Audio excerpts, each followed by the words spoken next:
everyone.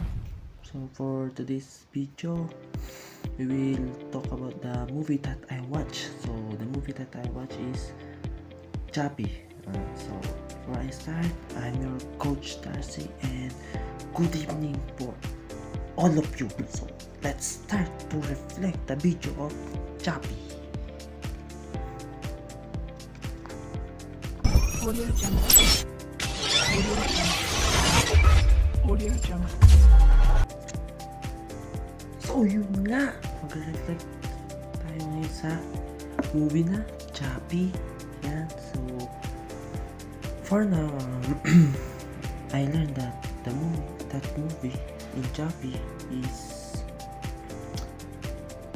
that technology is very helpful for us humans and make our life become more easier because the technology, whatever your question is, they can answer right away. You don't need a book to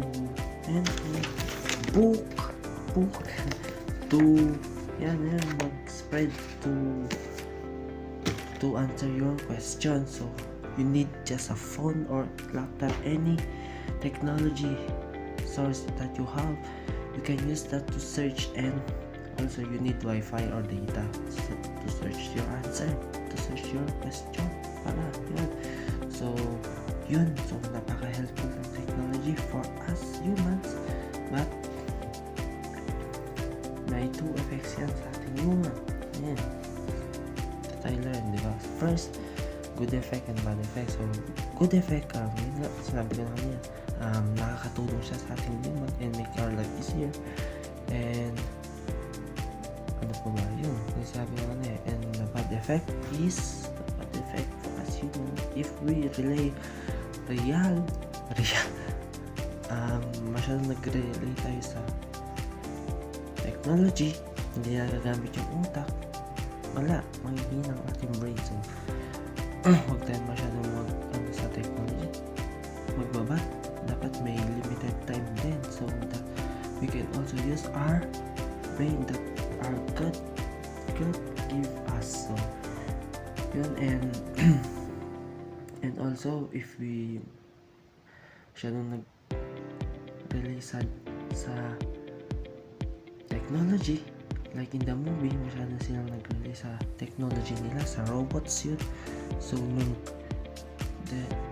there's unexpected happen to the movie, to the robot na nasira, may kontrabida kasi. So nangyari niyan, yung mga pulis nag-rush na gawin yung duty nila na kami chill lang sa office, di ba? So they rush to get on the criminals yun, because yung mga robots nasira na, and yun, di ba? So don't relate too much to our technology, okay? Yes, we can use it, but limited time, so that we also use our brain. Yun, so yun ang natutunan ko. And also in the movie, si Chappie, the best siya because when yung may binigay sa kanya pang card sa sinusok ba sa niya, nagkaroon siya ng emotion and feelings. Yan, so I learned that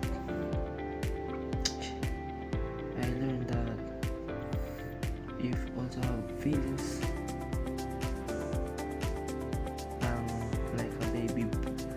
like a new baby born, ang nangyayari sa kanila, we need to teach them. And like dun sa movie, tinuruan siya magkulay, and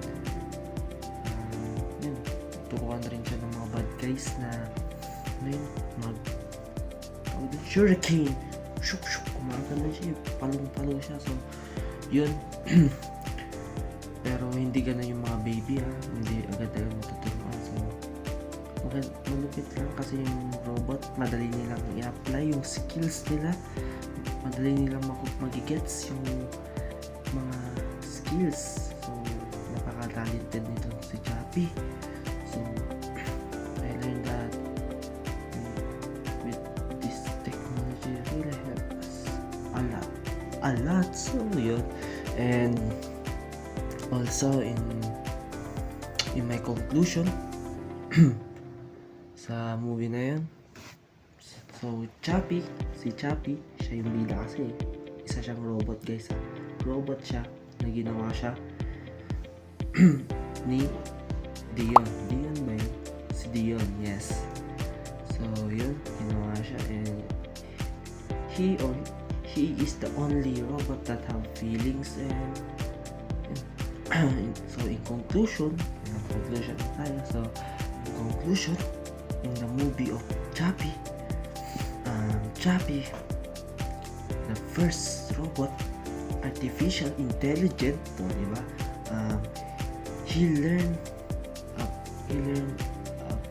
about the world and experience band of his creator, so or developer na si Dion, and also experience life of joy and pain of loss.